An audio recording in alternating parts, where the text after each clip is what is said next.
सर्वेभ्यो नमो नमः। मैं doctor Praful sir. आप कैसे हैं? मुझे आशा और विश्वास है कि आप अच्छे होंगे।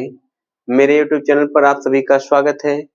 जैसा कि हम लोग संधि पढ़ रहे थे, संधि में आपको हमने स्वर संधि के 7 भेदों पर चर्चा किए हैं।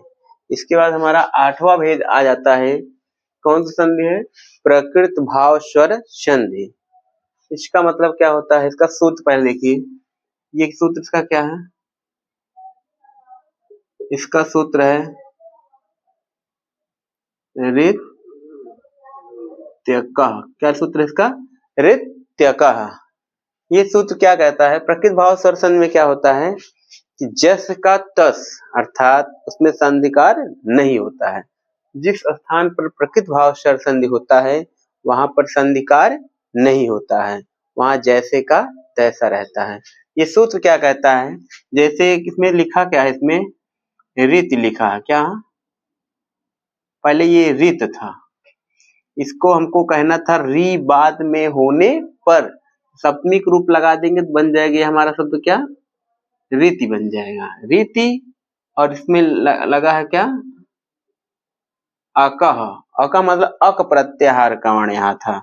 रीति धन अकह लिखा है। ये अकह मतलब क्या होता है? ये कहता है कि जब प्रथम पद के अंत में, ठीक, क्या आएगा? अक प्रत्याहार का वर्ण। अर्थात क्या क्या आता है अक प्रत्याहार के अंतर्गत? आ, ई, उ, री और ली। अक प्रत्याहार के बाद, अकह लिखा ना, अक प्रत्याहार के बाद रीति। रीति का मतलब है री बाद में होने पर, री बाद में हो। अर्थात अक प्रत्याहार के आ, ई, उ, री, ली के बाद री बाद में हो तो वहां पर क्या होता है? जस का तस रहता है, अर्थात फिर वहां पर संधिकार नहीं होता है। अगर आपको दीर्घ आ मिले तो वहां पर आपको क्या कर देना है? हरस आ कर देना है, फिर उसके आगे संधिकार नहीं होता है। ठीक। वैसे तो ये प्रकृत भाव स्वर संधि जो है ये गुण स्वर संधि का अपवाद है। ठीक। अपवाद क्या है? क्योंकि हम लोग पढ़े हैं गुण स्वर संधि में क्या कहता है कि ई, उ, री, ली के बाद यदि कोई स्वर आए तो आग बाद कोई स्वर आए तो क्या हो जाता है? तो उसमें क्या कहता है? गुण संधि में हम लोग पढ़े ना, आद गुण। ये क्या कहता है कि आ या आ के बाद यदि ई, उ, री, ली आता है तो आ के बाद ई आए तो ए हो जाता है, आ के बाद उ आए तो ओ हो जाता है, आ के बाद री आए तो अर हो जाता है, और आ के बाद री आए तो अल हो जाता है। यहाँ पर आ के बाद री तो आ रहा है, यहाँ पर आ और री मिलकर अर होना चाहिए। यहाँ गुण स्वर संधि भी हो रहा है। ये जो प्रकृत भाव स्वर संधि है ये गुण स्वर संधि का क्या है? अपवाद है। ठीक। आइए देखते हैं इसका उदाहरण, हमको समझ में आ जाएगा आपको। उदाहरण देखिए पहले। जैसे एक शब्द हमारा है पहला ब्रह्माधन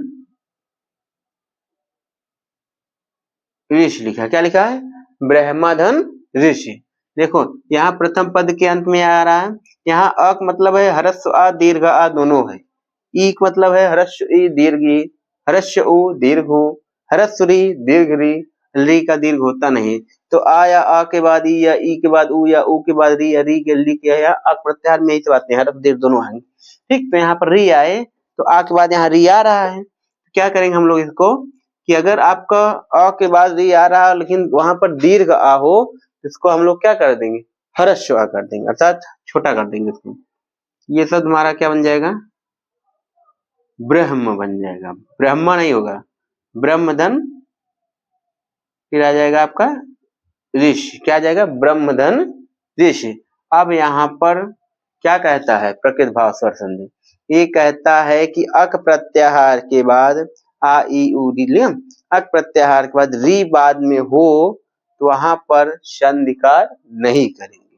तो यहाँ पर देखिए आ के बाद री आ रहा है तो यहाँ पर अब संधिकार नहीं होगा, खत जैसे का तैसे उसको हम उतार देंगे।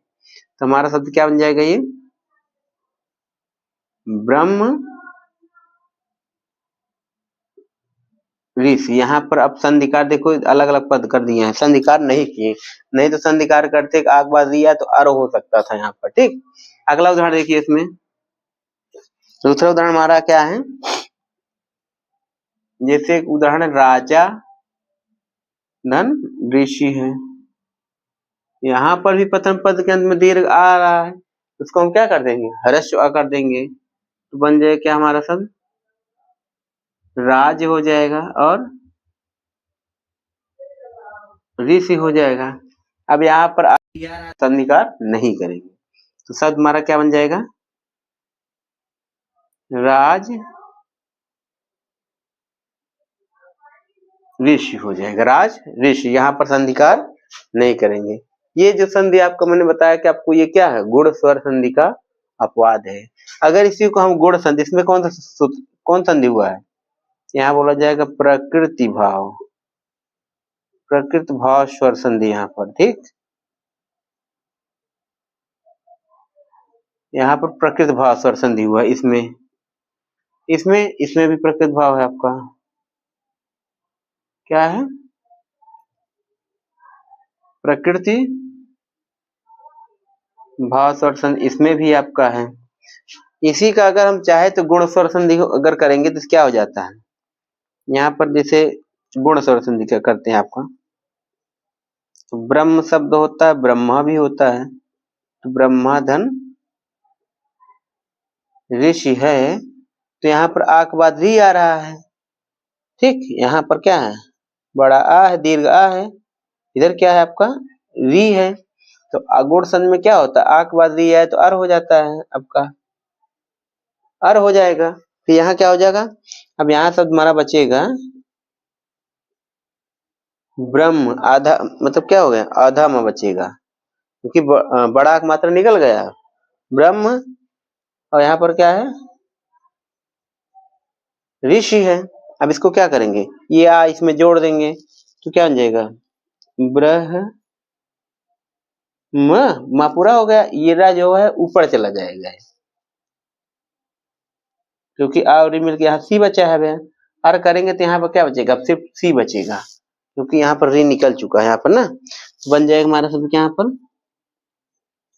सी बचा है, सी कर दिए, और जो आधार रहा था तो अब स्वर है नहीं जुड़ जाता, तो आपका ये ऊपर चला गया, तो बन जाएगा हमारा क्या, ब्रह्मर्षि बन जाएगा, ब्रह्मर्षि। ठीक, इसमें कौन संधि है, इसमें तो इसमें गुण स्वर संधि है इसमें। ठीक, इसमें गुण स्वर संधि है। इसी तरह अगर जैसे राजा है, क्या है, राजा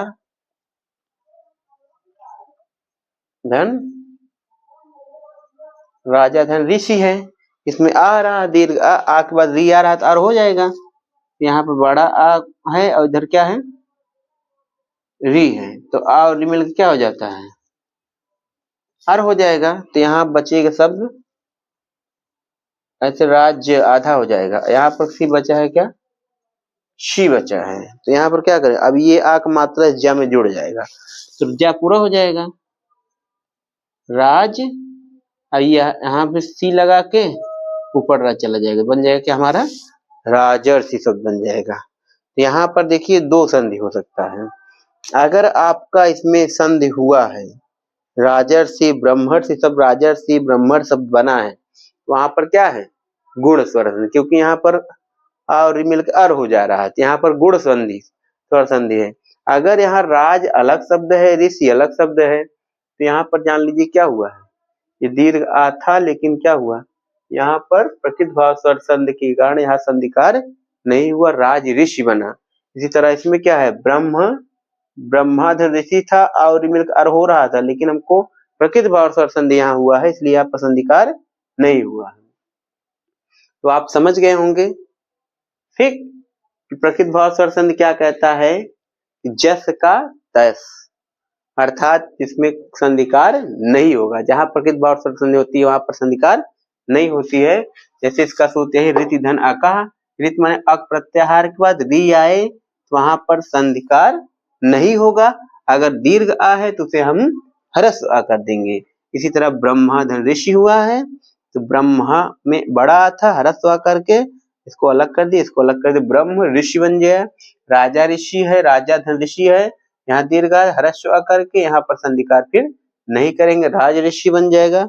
अगर इसी का हम संधिकार कर देंगे, ब्रह्म आ के बाद री आ रहा, आ री मिलकर अर हो जाएगा, तो यहाँ शब्द बन जाएगा हमारा ब्रह्मण से में कौन संधि जाएगा, गुण स्वर संधि हो जाएगा।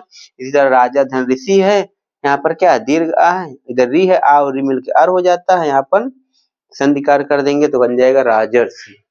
ठीक, इस तरह से मुझे आशा और विश्वास है कि आप लोग संधि को, स्वर संधि के मैंने 8 भेद आपको पढ़ाया है, तो आप मेरे YouTube चैनल पर जाइए, एक एक वीडियो आप करके स्वर संधि के भेदों को आप पढ़ लीजिए कि किस संधि के बारे में जानते हैं। संधि ऐसा टॉपिक है जो आपको हर परीक्षाओं में लगभग पूछा जाता है, संधि हर जगह आती है, और संस्कृत पढ़ने वालों के लिए तो संधि बहुत अनिवार्य है। तो आप मेरे वीडियो के जो आप ना देखे हो, उनको आप मेरे वीडियो पर जाइए, देख लीजिए। इसके पहले मैंने आपको 7 संधि बताए, स्वर संधि की जो 8 भेद आज बता रहे हैं, इसके पहले 7 वीडियो मैंने आपको एक एक संधि के बारे में चर्चा किए हैं और खूब अच्छे समझाए हैं। आप एक बार देख लीजिए और समझ लीजिए, अच्छे से आप समझ जाएंगे।